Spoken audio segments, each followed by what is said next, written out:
Hello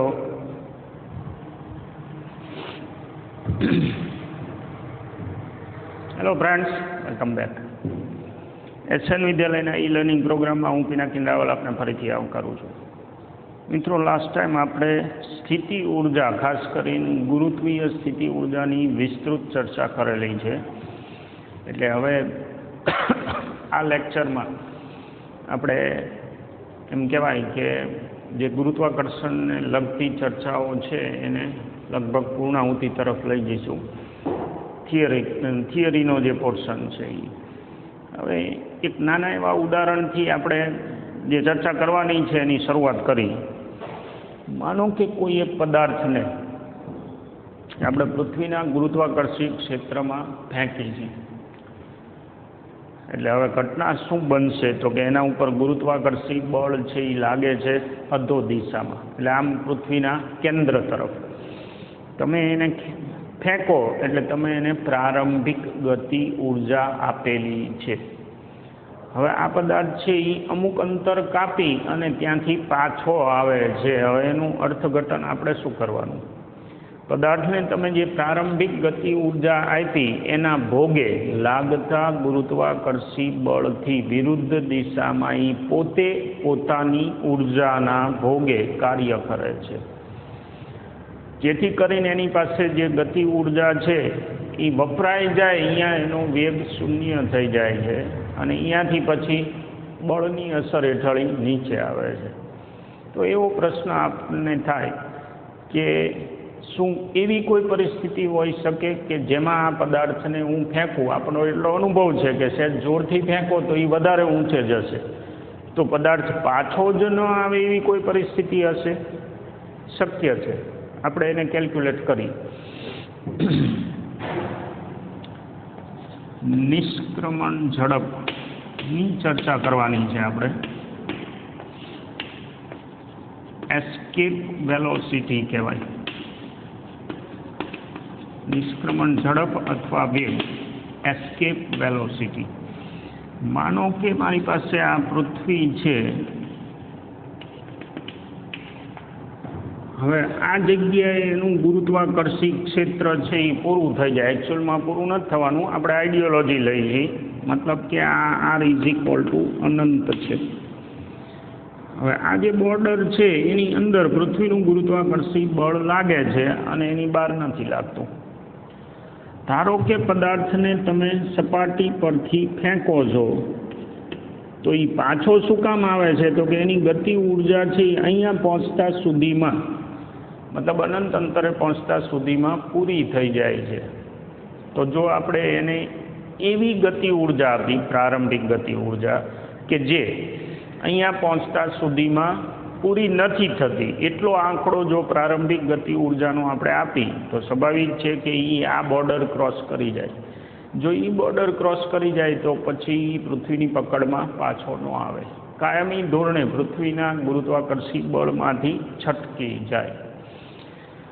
તો એ calculation કઈ રીતે થઈ શકે? ઉર્જા સંરક્ષણનો નિયમ લઈ શકીએ આપણે, બહુ ઇઝીલી ગણતરી થઈ જાય। માનો કે પૃથ્વીની સપાટીથી h ઊંચાઈએથી આપણે આ પદાર્થનો ઘા કર્યો છે, આ એની ત્રિજ્યા છે।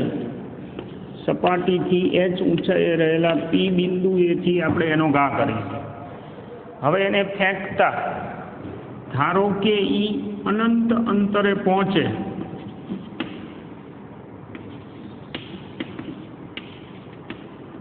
તે જગ્યાએ માનો કે ક્યુ બિંદુ છે,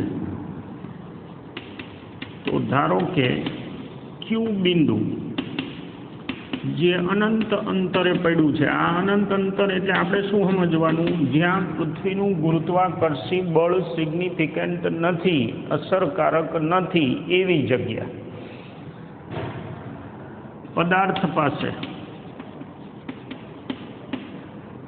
વેગ વી ફાઇનલ છે, તો તેની પાસે ગતિ ઉર્જા કેટલી હશે? કે ફાઇનલ આપણે આવું લખી, હાફ એમ વી ફાઇનલ સ્ક્વેર। હવે તે જગ્યાએ એની પાસે સ્થિતિ ઉર્જા હોય, આપણે એક થિયરીમાં સ્વીકારેલું છે ન હોય, છતાં આપણે એવું વિચારી કે એની પાસે સ્થિતિ ઉર્જા છે કંઈક, તો પછી ક્યુ બિંદુએ પદાર્થની કુલ ઉર્જા E final is equal to K final, મતલબ અંતિમ ગતિ ઉર્જા અને સ્થિતિ ઉર્જા જે કંઈ હોય. હવે અમસ્તુ સ્થિતિ ઉર્જાનું સ્વરૂપ તો આપણે અહીંયા 0 સ્વીકારેલું છે, પણ છતાંય લખી, માનો કે યુ ફાઇનલ કે એવું કંઈક છે, જે કંઈ હોય સ્થિતિ ઉર્જા એ અનંત અંતરે, આપણે એક કામ કરી, અનંત અંતરે સ્થિતિ ઉર્જા છે એને આપણે ટેક્સ્ટ બુકની આરઓઆર W0 કહી દઈએ, જે લાસ્ટ લેક્ચરમાં આપણે કીધું હતું. 1 2 ગમે તે નામ પાડી શકાય, W0 કહી દીધું આપણે, અનંત અંતરે જે સ્થિતિ ઉર્જા છે એને. હવે પી બિંદુ એથી આપણે એને ઘા કરી છે,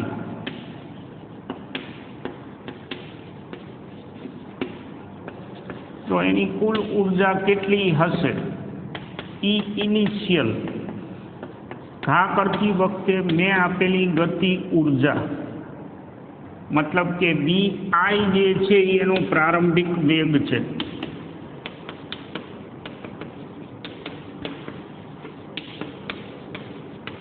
જેને અનુરૂપ ગતિ ઉર્જા આટલી. પછી અનંત અંતરે ને અનુરૂપ સ્થિતિ ઉર્જા, આ પદમાં લખવું જ પડે, કારણ કે સ્થિતિ ઉર્જાના ફેરફારવાળી વાત છે ને, આ બે બિંદુ વચ્ચે સ્થિતિ ઉર્જાનો ફેરફાર, એટલે તંત્રની સ્થિતિ ઉર્જા બે મારે ધ્યાનમાં લેવી પડે. માઇનસ GMME પૃથ્વી માટે અને RE પ્લસ H, આ આખું પદ જે છે એ સ્થિતિ ઉર્જાને અનુરૂપ છે. શું કર્યું છે આપણે?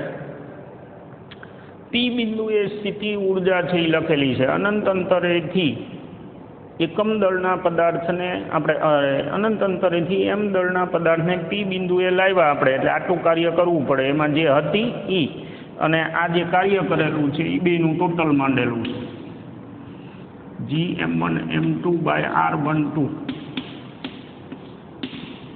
આ સૂત્રનો આપણે ઉપયોગ કર્યો સ્થિતિ ઉર્જા માટે. 1 અને 2 થી બનતા તંત્રની સ્થિતિ ઉર્જા, 1 અને 2 એટલે આપણા માટે કોણ? એક પૃથ્વી ને એક પદાર્થ પોતે. આ સ્થિતિ ઉર્જા થઈ, લાવ્યા ક્યાંથી? અનંત અંતરેથી. હવે ઉર્જા સંરક્ષણના નિયમ પરથી EI બરાબર E ફાઇનલ થવું પડે. આ બે સમીકરણ સરખા થવા પડે. હવે એમાં W0 નીકળી જવાનું છે, મસ્તું આપણે એને જે સ્વીકારેલું હતું, એટલે half MVI² minus GMME by RE plus H, બરાબર ને? અંતર સપાટીથી H ઊંચાઈ બરાબર હાફ MVF² થવું જોઈએ. W0 આપણે કાઢી નાખ્યું, ન લખ્યું હોત તોય હાલત. હવે આ બાજુનું પદ છે એ ઓલવેઝ ધન જ હશે. જો કોણ છે? ગતિ ઉર્જા. ગતિ ઉર્જા કોઈ ઋણ ન હોય, એટલે આ પદ ધન છે. હવે એનું લઘુત્તમ મૂલ્ય છે એ કેટલું થાય? 0. અને એથી નીચે પછી ન હોય, આંકડો હોય તો કાં 0 મતલબ ગતિ ઉર્જા નથી તે જગ્યાએ, ક્યાં? અનંત અંતરે મતલબ ક્યુ બિંદુએ, અને કાં તો કંઈક છે. એનો અર્થ એવો થયો કે ઉર્જા સંરક્ષણના નિયમ પરથી આ જે આખું પદ છે એ ધન અથવા 0 હોવું જોઈએ.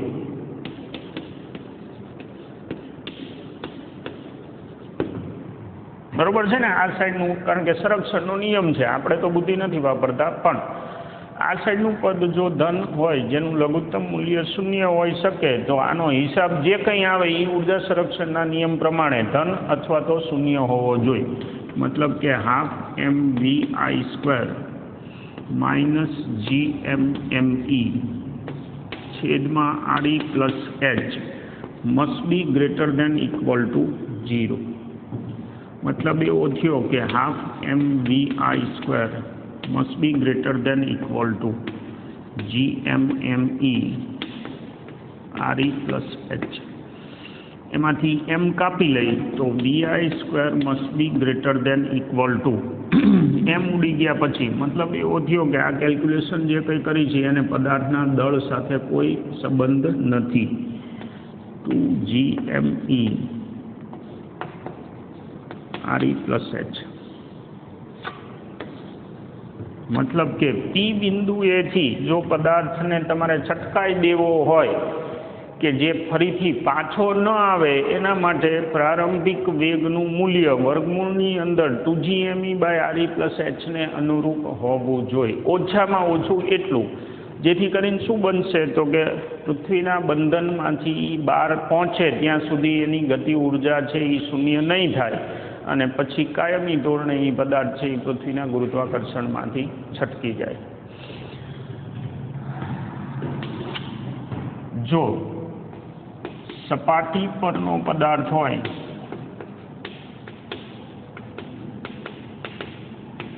તો h બરાબર 0 આવે, એટલે કે vi જે છે એનો square must B greater than equal to 2gme/re. એટલે vi જે છે હું ઇક્વલ ટુ લઈ લઉં તો આ થઈ જશે વર્ગમૂળની અંદર 2gme/re. આ આંકડા અચળ છે જો પૃથ્વી માટે, અથવા મારી પાસે પૃથ્વી પરના ગુરુત્વ પ્રવેગનું સૂત્ર છે gme/re². એમાંથી gme ની જગ્યાએ gre² હું અહીંયા નાખું તો vi = 2/re અને gme ની જગ્યાએ ge_re², એમાંથી એક re છે એ કેન્સલ થાય એટલે વર્ગમૂળની અંદર 2ge_re વધે. આપણે સપાટી પરના ગુરુત્વ પ્રવેગનું મૂલ્ય અંદર મૂકેલું છે. હવે સપાટી પરનો ગુરુત્વ પ્રવેગ છે એ 9.8 છે. પૃથ્વીની ત્રિજ્યા આશરે 6400 કિલોમીટર લઈ લો તો vi જે છે એ 11.2 કિલોમીટર પર સેકન્ડ મળે. શાંતિથી ઘરે આંકડા નાખીને એકવાર ચેક કરી લેજો. પૃથ્વીની ત્રિજ્યા 6400 કિલોમીટર અને ગુરુત્વ પ્રવેગ 9.8 સપાટી પર. આ શું કહેવા માંગે છે? જો પદાર્થને ઓછામાં ઓછી આટલી ઝડપથી તમે ઉર્ધ્વ દિશામાં ફેંકો તો એની પાસે પૂરતી ગતિ ઉર્જા હોવાના કારણે પૃથ્વીના બંધનમાંથી એ છટકે ત્યાં સુધી એની ગતિ ઉર્જા પૂરી નહીં થાય, જેથી કરીને પૃથ્વીના બંધનમાંથી કાયમી ધોરણે છટકી જશે. ઓછામાં ઓછી આટલી ઝડપથી તમારે એને ફેંકવો પડે. આ જે આંકડો આવે છે એને આપણે નિષ્ક્રમણ ઝડપ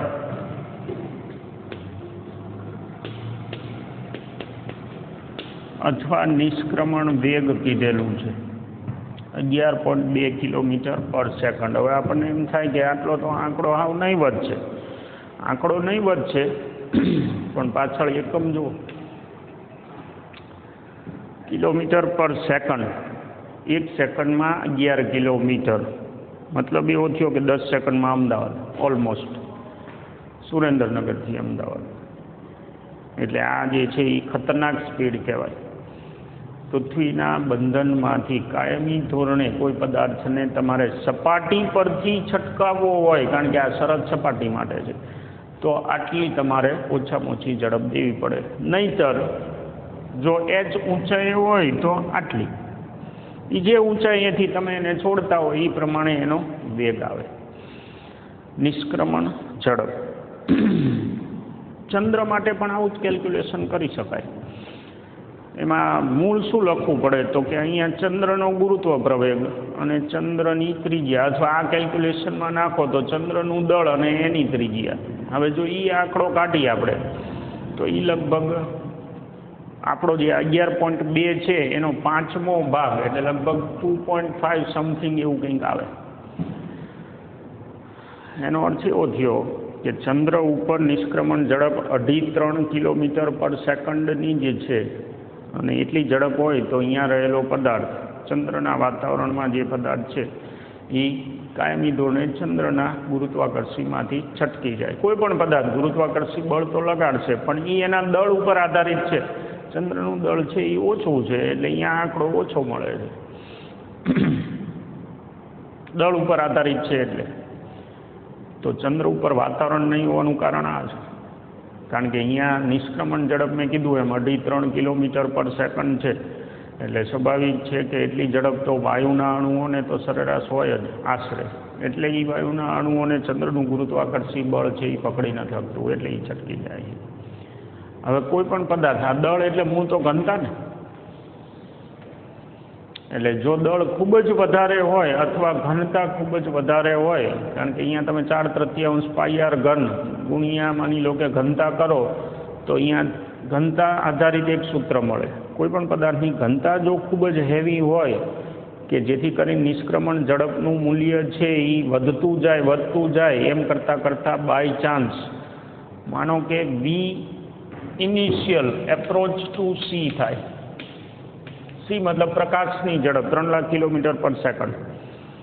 તો એવા સંજોગોમાં કોઈ પણ પદાર્થ ઇવન ઉર્જા પણ મતલબ પ્રકાશ પણ તેવા પદાર્થની પકડમાંથી છટકી ન શકે જેને બ્લેક હોલ કહેવાય. આ ખાલી આપણી જાણ ખાતર. અનંત ઘનતા ધરાવતો બિંદુવત પદાર્થ જે હોય એને આપણે બ્લેક હોલ બોલી છીએ. વધારે વિશેષ અત્યારે જરૂર નથી પણ ગણતરી અહીંથી થાય. થોડુંક આગળ વધારીએ આપણી ચર્ચાને. તો આ જે ચંદ્ર આપણી પૃથ્વીની આસપાસ ફરે છે તો એનું કેલ્ક્યુલેશન છે એ કઈ રીતે હોઈ શકે એ આપણે જોતા જઈએ. માનો કે દરેક ગ્રહ છે એ સૂર્યની આસપાસ લંબ વૃત્તાકાર કે વર્તુળાકાર કક્ષામાં ફરતો હોય છે. હવે અત્યારે આપણા લેવલે આપણે વર્તુળાકાર ભ્રમણ જે હોય એને ધ્યાનમાં રાખી તો ચંદ્ર છે એ પૃથ્વીની આસપાસ વર્તુળાકાર કક્ષામાં ફરે છે. તો કુદરતી ઉપગ્રહ જે હોય ઉપગ્રહ મોસ્ટ ઓફ બધા જે છે એ વર્તુળાકાર કક્ષામાં ફરે છે. ધ્યાન રાખજો કેપ્લરના જે નિયમ આપણે ભણેલા છીએ એમાં શું કીધું છે સ્ટારની આસપાસ ગ્રહો જે છે એ લંબ વૃત્તાકાર માર્ગે ફરે છે પણ એમના જે ઉપગ્રહો હોય એ ઓલમોસ્ટ વર્તુળાકારે ફરે છે. તો અત્યાર પૂરતું ગણતરીની સરળતા ખાતર વર્તુળાકાર ઉપગ્રહોની ગતિને ધ્યાનમાં રાખી અને થોડું કેલ્ક્યુલેશન આપણે કરવું છે.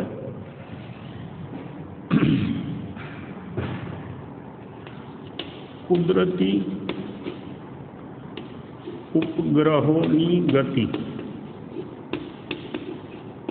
એટલે આપણે તો પૃથ્વી માટે ચંદ્રની જે ગતિ છે કારણ કે આપણે ક્યાં યાર બજારમાં ફરવા જવું છે આપણે તો આપણી ચર્ચા કરવાની. જે મોસ્ટલી મેં કીધું એમ કેવી હશે વર્તુળાકાર. આનું થોડું કેલ્ક્યુલેશન સમજી લઈ. કોઈ પણ કુદરતી ઉપગ્રહ છે એ ગ્રહની જે તે ગ્રહની આસપાસ માનો કે વર્તુળાકાર ભ્રમણ કરે છે. લાઈક આને આપણે ગ્રહ ગણી લઈ પૃથ્વી આપણા માટે. હવે એની આસપાસ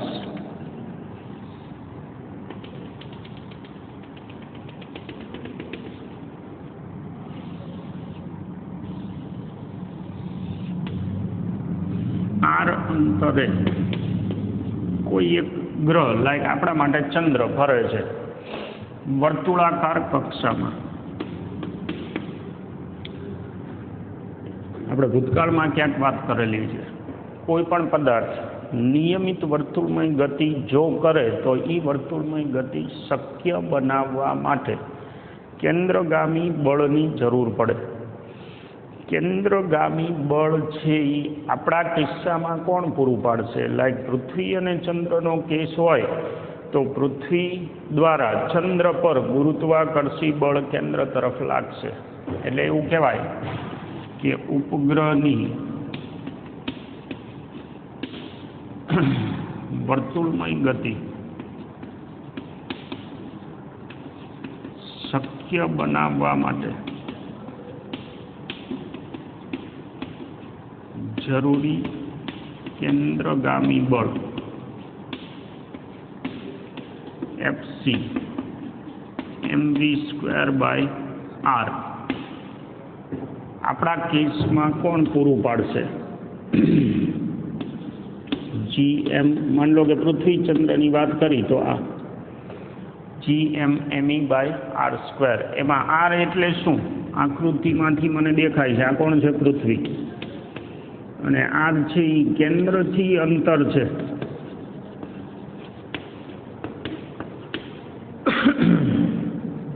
જો હું સપાટીથી h ઊંચાઈ ગણું તો r માટે લખી શકાય re + h થાય, બરાબર ને? પૃથ્વી માટે એની ત્રિજ્યા એને આપણે re કહી દીધું છે, તો એવું અહીંયા લખી શકાય.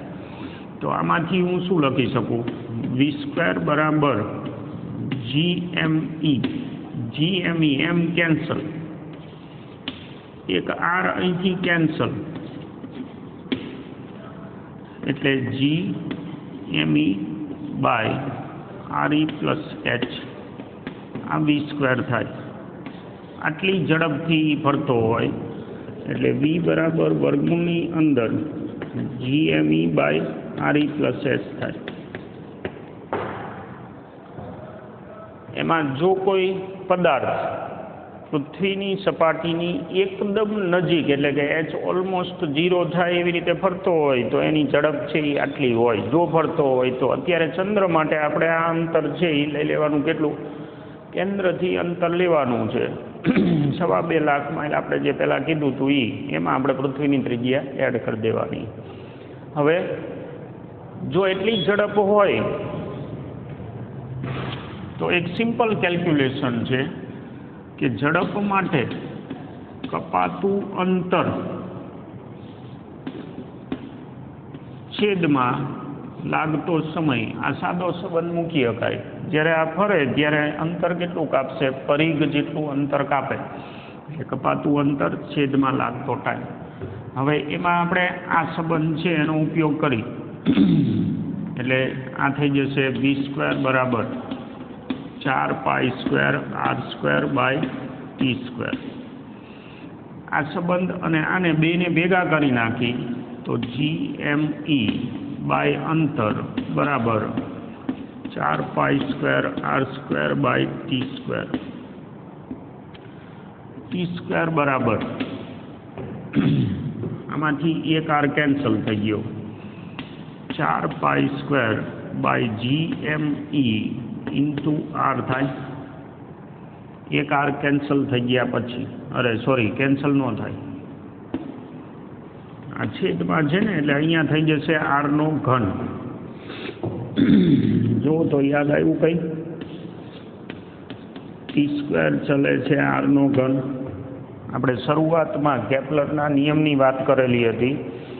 અહીંયા આપણે વર્તુળાકાર કક્ષા માટે એની સાબિતી આપી. કહેવાય લંબવૃત્તાકાર છે એ આપણી રેન્જ બહાર, મતલબ ફોર્સની મર્યાદા બહાર છે.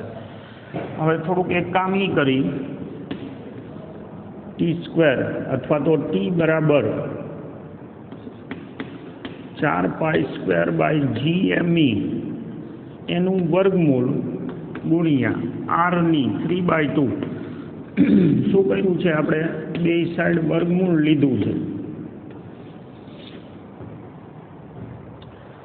તમે વર્ગમૂળ લો એટલે અહીંયા t થઈ જાય. આ આખા પદનું વર્ગમૂળ અને r ની 3/2 આખો અચળ છે. જો 4π²g અને પૃથ્વી માટે જો કેલ્ક્યુલેશન કરતા હોય તો પૃથ્વીનું દળ 6 × 10⁻². r ની જગ્યાએ 4π²/gme બાજુમાં r જે છે એની જગ્યાએ re + h લખાય. ડોટ ખાતા એમાં આ છે એ કોઈ અચળ છે. પૃથ્વીની સપાટીની એકદમ નજીક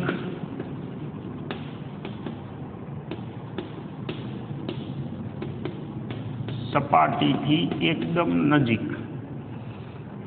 h બરાબર લગભગ 0 લો એટલે RE એટલે કે પૃથ્વીની ત્રિજ્યાની દોઢ ઘાત આવે. T = 4π² GME અને RE ની દોઢ ઘાત. તમે આમાં આંકડા નાખો એટલે લગભગ 85 મિનિટ આવે. આ ખાલી એમ થયું એમ કહેવાય કે કેલ્ક્યુલેશન, કંઈ મહત્વ નહીં. પૃથ્વીની સપાટીની એકદમ નજીક રહી અને કોઈ ગ્રહ ફરતો હોય આવી રીતે તો એનો આવર્તકાળ છે એ 85 મિનિટ હોય, વર્તુળાકાર કક્ષામાં ફરતો હોય તો. હવે એક કેલ્ક્યુલેશન બીજું કરી લઈએ. તે જગ્યાએ મતલબ ગ્રહ ફરે છે એટલે એની ઝડપ છે. ઝડપ જો હોય તો એની પાસે ગતિ ઉર્જા હોય તો ઉપગ્રહની ગતિ ઉર્જા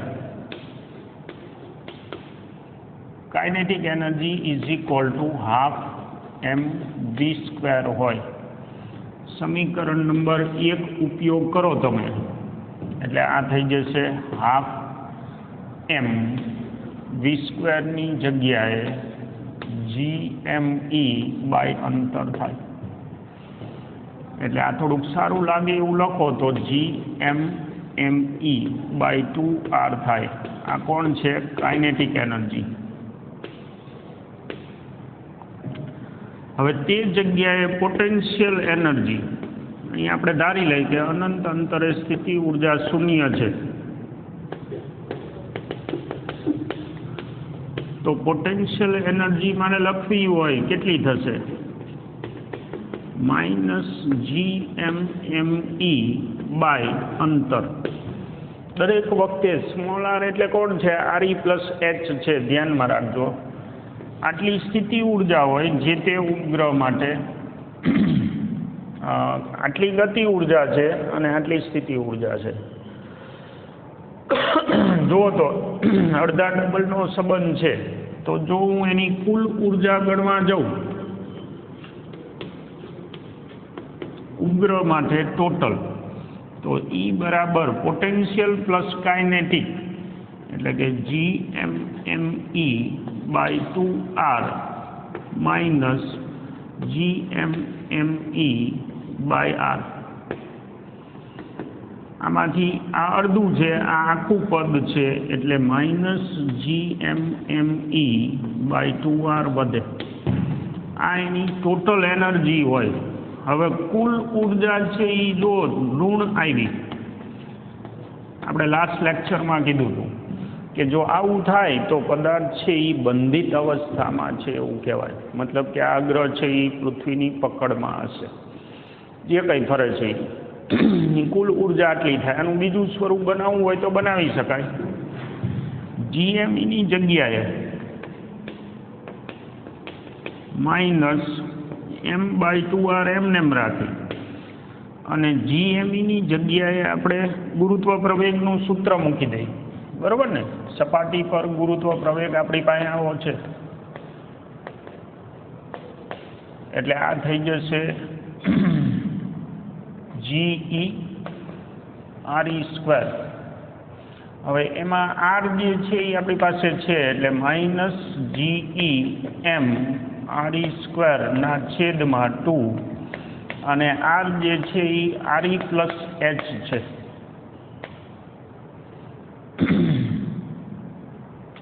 જે તે અંતરે તમારે ગુરુત્વ પ્રવેગ મૂકવો હોય તો અહીંયા સ્મોલ r મૂકવાનો આવે.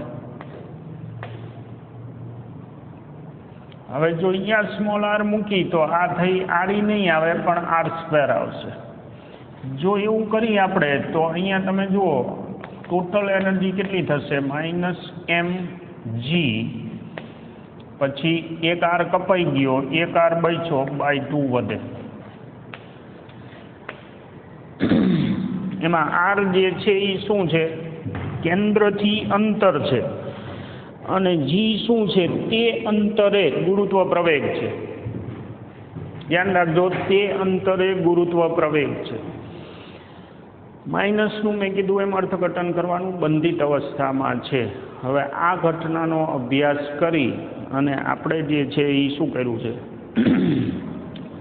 ચોક્કસ ઝડપ સાથે, ધ્યાનમાં રાખજો, ચોક્કસ ઝડપ સાથે ચોક્કસ અંતરે ગ્રહો, ઉપગ્રહો, કૃત્રિમ ઉપગ્રહો ખાસ કરીને આપણે છોડેલા છે. કેલ્ક્યુલેશન સિમ્પલ આર અંતરું નક્કી કરવું એટલે તરત મને આંકડો મળી જશે કે મારે એની ઝડપ કેટલી જોઈશે. એ ઝડપ સાથે એટલા અંતરે આપણે કૃત્રિમ ઉપગ્રહ છે એ છોડી આવી છીએ. હવે એવું કરો એટલે તરત જ એ ગુરુત્વાકર્ષી પકડમાં આવી જશે. તમે ભલે એને કોઈ ચોક્કસ વેગ સાથે છોડો પણ પૃથ્વીનું ગુરુત્વાકર્ષી બળ છે એના ઉપર ગાળીઓ નાખી દેશે અને પરિણામે એ પદાર્થ છે એ પૃથ્વીની આસપાસ ફરે રાખશે, જેને આપણે કૃત્રિમ ઉપગ્રહો ગણીએ છીએ. હવે એવા કૃત્રિમ ઉપગ્રહો છે એ બે પ્રકારના અત્યાર સુધીમાં આપણે છોડેલા છે. એક જે છે કેલ્ક્યુલેશન હું બધું આમનામ જ રાખું છું. એક છે ભૂસ્થિર ઉપગ્રહ અને બીજો છે ધ્રુવીય ઉપગ્રહ.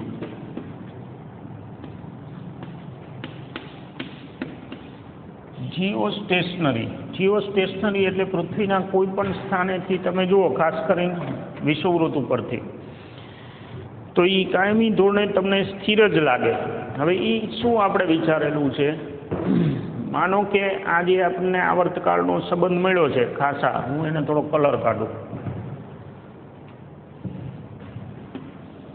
આપણા માટે કૃત્રિમ ઉપગ્રહના સંદર્ભમાં આ બે સૂત્ર છે એ મહત્વના છે. બોક્સ જે બે બતાવ્યા એ આર અંતરે તમે કોઈ પણ ગ્રહ છોડો એટલે એના આવર્તકાળનું સૂત્ર અહીંથી મળશે. એની ઝડપ છે એ આર અંતર માટે, આ બેઝિકલી આર છે ને, એટલે આર અંતર માટે એની ઝડપ આટલી આવે. માનો કે પૃથ્વીના વિષુવવૃત્તીય સમતલમાં, આ જે વિષુવવૃત્તીય સમતલ વિચારવાનું થ્રેડી, પૃથ્વીના વિષુવવૃત્તીય સમતલમાં હું એવા અંતરે ઉપગ્રહને છોડું કે જેનો આવર્તકાળ 24 કલાક હોય.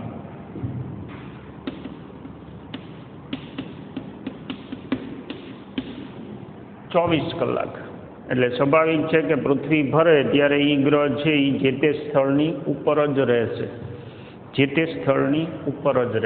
મતલબ કે પૃથ્વીના કોઈ પણ સ્થાન ઉપરથી એ કાયમી ધોરણે આપણને સ્થિર જ દેખાય. એને ભૂસ્થિર ઉપગ્રહ કહેવાય. હવે એ કેલ્ક્યુલેશન કરવા માટે અહીંયા હું 24 કલાક નાખું, તમારે સાદુરૂપ દેવાનું. અંતર છે એ લગભગ 35,800 કિલોમીટરની આજુબાજુ આવે. 35,800 કિલોમીટર. આમ 36,000 વ્યવહારિક પરિસ્થિતિ માટે આપણે લઈ લઈએ છીએ, પણ એ કયું? આ અંતર h 36,000 અને વત્તા 6,400 કિલોમીટર બીજા, એટલે લગભગ 42,000 કિલોમીટરની આસપાસ તમારો આ જવાબ આવશે આરનો. એટલા અંતરે જઈ અને પછી અહીંયા 42,000 નાખ્યા પછી જે ઝડપ આવે એ ઝડપથી તમે અહીંયા પદાર્થને એટલે કૃત્રિમ ઉપગ્રહને છોડી આવો એટલે એ ઉપગ્રહ જે છે એ પૃથ્વી પરના જે તે સ્થાનની ઉપર રહી અને પૃથ્વીના ભ્રમણને અનુસરે. ભૂસ્થિર ઉપગ્રહ 24 કલાકે એનું ચક્કર છે એ પૂરું થાય એટલે પૃથ્વીના સ્થળ જે તે સ્થાન ઉપર નજર રાખી શકે. હવે આવા 3 ભૂસ્થિર ઉપગ્રહ ક્યાં સપાટીથી 36,000 કિલોમીટર ઊંચાઈએ આપણે મૂકી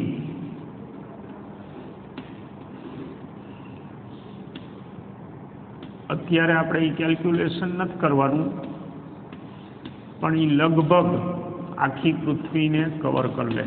120ના ખૂણે આપણે એંગલ બનાવી અને સપાટીથી 36,000 કિલોમીટરની ઊંચાઈએ 3 આવા ઉપગ્રહ મૂકી દો એટલે એ આખી પૃથ્વીને કવર કરે. તેને આપણે જીપીએસ સિસ્ટમ બોલી છીએ. બરાબર ને, ગ્લોબલ પોઝિશનિંગ. આવા 3 ઉપગ્રહ સતત રહી અને આખી પૃથ્વીનું કવરેજ કરી રાખે છે. સંદેશા વ્યવહારમાં વધારે ડિટેલમાં આપણે ભણશું. એટલે આના કામ ઉપગ્રહના જે છે એ અત્યારે આપણે મર્યાદા બહારની વસ્તુ છે. કમ્યુનિકેશન આખો ટોપિક અને ટેક્સ્ટ બુકવાળાએ થોડીક ચર્ચા કરી અને વાયડાઈ કરેલી છે. હવે એમાં શું છે કે મોટાભાગનું આપણું જે સંદેશા વ્યવહાર છે ને એમાં આયનોસ્ફિયરનો આપણે ઉપયોગ કરીએ છીએ. આયનોસ્ફિયર એવી વસ્તુ છે કે તમારા દ્વારા છોડાયેલા તરંગોને પૂર્ણ આંતરિક પરાવર્તનની ઘટના દ્વારા એ પાછા વાળે છે. પણ એના માટે એક લિમિટ છે. જે રેડિયો વેવ્સ યુઝ થાય છે એ 2 થી 10 મેગાહર્ટ્ઝના હોય છે કમ્યુનિકેશન માટે. આયનોસ્ફિયરની ક્રાંતિક આવૃત્તિ મતલબ કેટલા સુધી વાળી ટેન્શન ન લેતા, ફ્યુચર માટે આપણે એ ભણવાના જ છીએ. આ તો ટેક્સ્ટ બુકની જે ભાષા છે એ કે અમુક તરંગોને એ નથી વાળી શકતું પાછું આયનોસ્ફિયર. હવે એ કયા તરંગને નથી વાળી શકતું એની જે લિમિટ આવે આવૃત્તિની એને ક્રાંતિક આવૃત્તિ કહેવાય. હવે એની બહારના તરંગોની વાળવા માટે સક્ષમ નથી. તો એના માટે પછી આપણે આ જીપીએસનો ઉપયોગ કરીએ છીએ કે તરંગો વળે નહીં એટલે સીધા જાય ક્યાં? ભૂસ્થિરમાં. એ ભૂસ્થિર છે એને પાછા ફેંકી શકે જેથી કરીને આપણો સંદેશા વ્યવહાર છે એ હાલે. બીજી જે ટાઈપ છે ધ્રુવીય ઉપગ્રહ, એનો આવર્તકાળ છે એ લગભગ 100 મિનિટની આજુબાજુ છે અને એ ફરે છે આવી રીતે ઉત્તર દક્ષિણ ધ્રુવની આસપાસ. પણ આવર્તકાળ છે એ આપણે મૂક્યો છે એનો 100 મિનિટ એટલે લગભગ 2 કલાક જેવું થયું. એના માટે જો અંતર તમે ગણો તો આ જે છે એ 500 થી 800 કિલોમીટર આવે છે. એટલે ટૂંકમાં ખાસા એવા નજીક છે. પૃથ્વીની સપાટીથી 500 થી 800 કિલોમીટરની હાઈટે. અને એ ફરે છે કઈ રીતે? પૃથ્વીના વિષુવવૃત્તીય સમતલને લંબ એવી રીતે ઉત્તર દક્ષિણ ધરી ઉપર ધ્રુવના આસપાસ ફરે. એનો એક ચક્કર છે એ 2 કલાકે પૂરું થાય. એટલે હવે આખી ઘટના કેવી રીતે બનશે કે આ ચક્કર ફરે રાખે, પૃથ્વી પોતાનું ભ્રમણ કરે છે અને ઓલો ઉપગ્રહ છે એ આમ ફરે રાખે છે. ઇમેજિન કરજો. અને એનું ચક્કર ક્યારે પૂરું થાય છે? 2 કલાકે આશરે. તો પૃથ્વી જ્યારે 24 કલાકનું ભ્રમણ કરે ત્યારે આણે 12 આંટા મારી લીધા હોય એવું કહેવાય પૃથ્વી ફરતા. હવે જો એ 12 આંટા મારે તો એ દરમિયાન પૃથ્વી સહેજ ખસતી જાય છે. એટલે પૃથ્વીનો પટ્ટી જેવો એક વિસ્તાર આખો કવર કરતું જાય.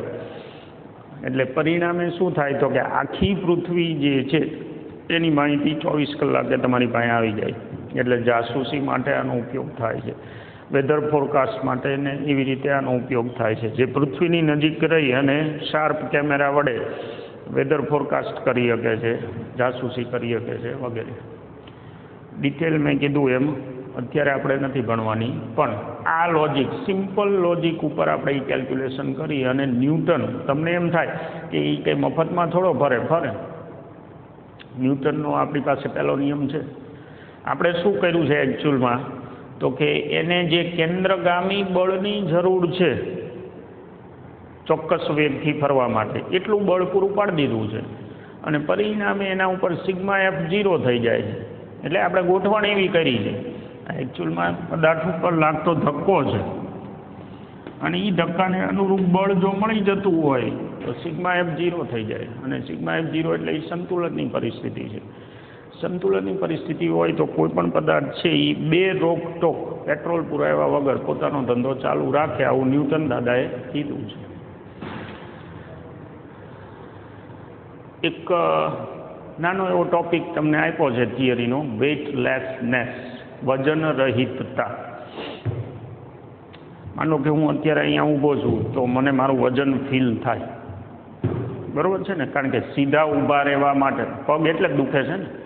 સીધા ઊભા રહેવા માટે આપણે શું કરીએ છીએ તો કે આપણા ઉપર જે પૃથ્વીનું ગુરુત્વાકર્ષી બળ લાગે છે એને બેલેન્સ કરીએ છીએ પગ દ્વારા, જેથી કરીને સપાટી આપણા ઉપર એટલું જ વિરુદ્ધ દિશામાં બળ લગાડે છે એટલે આપણે સીધા ઊભા રહી શકીએ. Sigma F0 once again. હવે જો હું સ્પ્રિંગ કાંટો મૂકું અથવા તો વજન કાંટો મૂકું તો મારું જે આખા મારા ઉપર લાગતું ગુરુત્વાકર્ષી બળ છે એ પેલા કાંટા ઉપર લાગશે. એટલે કાંટો એને રિસ્પોન્ડ કરશે, જેમાં સ્પ્રિંગ છે એટલે સ્પ્રિંગ ઉપર બળ લાગશે અને સ્પ્રિંગ જે છે એ તમને કેલિબ્રેશનથી આંકડો બતાવે. હવે એવો એક સ્પ્રિંગ કાંટો માન લો કે એના ઉપર મને ચડાવી દીધો એવું માનો, તમને એમ થાય મજા જ આવી જાય. તો કોઈ પદાર્થને આપણે લટકાડી દીધો છે આપણે પોતે. હવે એ સ્પ્રિંગ પોતે ગુરુત્વાકર્ષી બળની અસર હેઠળ ગતિ કરે છે. સ્પ્રિંગ પોતે ગુરુત્વાકર્ષી બળની અસર હેઠળ ગતિ કરે છે. તો હવે શું થયું? આધાર નથી, મતલબ પ્રત્યાઘાતી બળ હવે નથી. તો એવા સંજોગોમાં સ્પ્રિંગ અને તમે બે એક સાથે ગતિ કરવાના છો, જેથી કરીને તમારા ઉપર અનુભવાતું નેટ બળ એકચ્યુઅલમાં તમારા દ્વારા સ્પ્રિંગને અનુભવાતું, કારણ કે તમે લટકાણા છો એટલે સ્પ્રિંગ ખેંચાણી હતી. હવે સ્પ્રિંગ એ જીની અસર હેઠળ જાય, તમે જીની અસર હેઠળ જાઓ છો, તો સ્પ્રિંગ ઉપર કોઈ એક્સ્ટ્રા આઘાત નહીં લાગે. પરિણામે સ્પ્રિંગ કાંટો જે છે એ 0 બતાવશે. અને વેટલેસનેસ કહેવાય, વજન રહિતતા. લખતા નથી આપણે, કારણ કે આ સારું માની લો કે આખું કેલ્ક્યુલેશન છે, જેના બેઝ ઉપર આપણે બધા જ દાખલા ગણવાના છે. અહીંયા જે દેખાય એના ઉપર જેટલા સૂત્રો દેખાય એનો આપણે ભરપૂર ઉપયોગ કરવાનો છે. એટલે આ એઝ ઇટ ઇઝ રાખેલું છે. બીજું ટેક્સ્ટ બુક કરતાં થોડુંક સરળ રીતે આપણે અહીંયા આયલા છીએ, આર રાખ્યો છે છેક સુધી. જરૂર પડે અહીંયા આરની અંદર h બરાબર 0 મૂકી દઈશું. એકવાર ટેક્સ્ટ બુકમાં શાંતિથી આ મુદ્દા બધા વાંચી લઈશું આપણે, અને નેક્સ્ટ લેક્ચરથી દાખલા ગણશું, ઉદાહરણ અને સ્વાધ્યાયમાં જે આપેલા છે. અત્યારે એઝ યુઝ્યુઅલ રજા લઈશું, મળતા રહીશું. વિડીયો બધા રિપીટ કરી લેજો. થિયરીમાં એક વખત બધા જ મુદ્દા શાંતિથી વાંચી લેજો. સૂત્રો અથવા તો કન્સેપ્ટ અહીંયા જે આપણે ભણ્યા છીએ એની જરૂર આપણે 12મામાં છે, ખાસ કરીને કન્સેપ્ટની. એટલે એને આપણે ધ્યાનમાં રાખશું, પર્ટિક્યુલરલી ઉર્જાને લગતા કેલ્ક્યુલેશન. મેં કીધું એમ નેક્સ્ટ લેક્ચરમાં આપણે ઉદાહરણોને એવું ગણશું. અત્યારે હું રજા લઈશ. Thank you for watching. મળતા રહીશું.